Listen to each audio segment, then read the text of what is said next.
The day began for the astronauts. Neil Armstrong, Commander Apollo 11.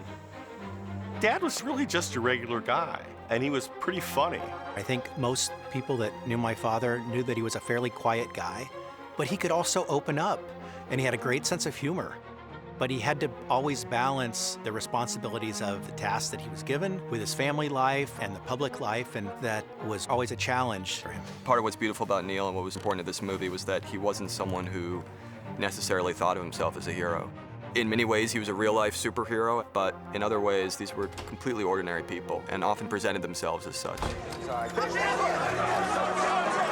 How would you describe the flight? I could only say it was out of this world.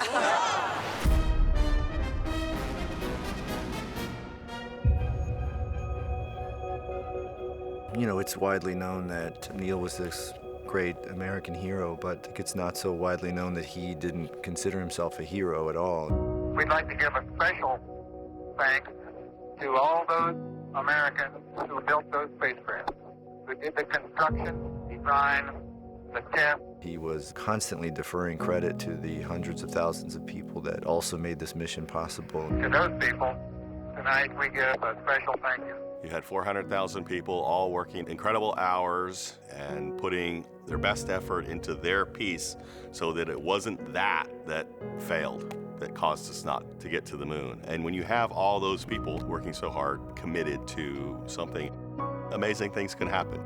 What's interesting about him as a heroic character study is that, you know, oftentimes when we look into our heroes and we see that they're human, it can be disappointing.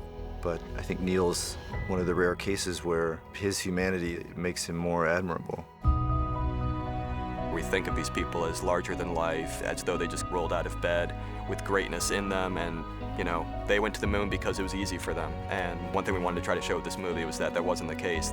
Neil and Janet were just ordinary, hardworking people that were placed in a very extraordinary situation, and they did suffer loss and lost friends, and they encountered many challenges and difficulties along the way, and that they just really wanted to dig deep to make sure that those sacrifices counted for something.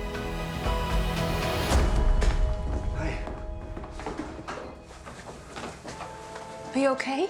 Jesus. Oh, I'm fine. Neil was someone who was constantly searching for answers. Of course, I think to a large part that can be fueled or catalyzed by tremendous loss. I just remembered I left something at the office.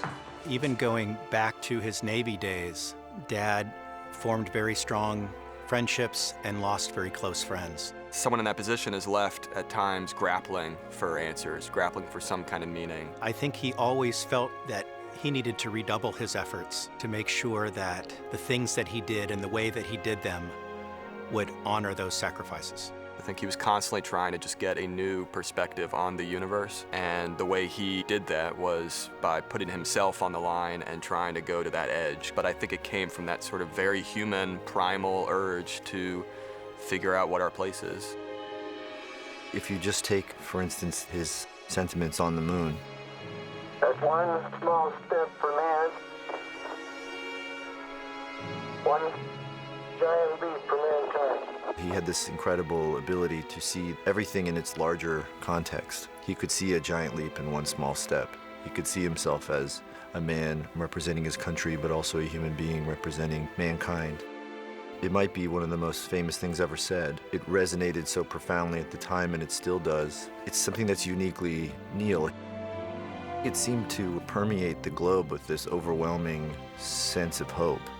Hope that maybe we had only just begun to scratch the surface of our potential. It was one of these things that was a fantasy, really, at its core, until it happened. And it happened because of these individuals.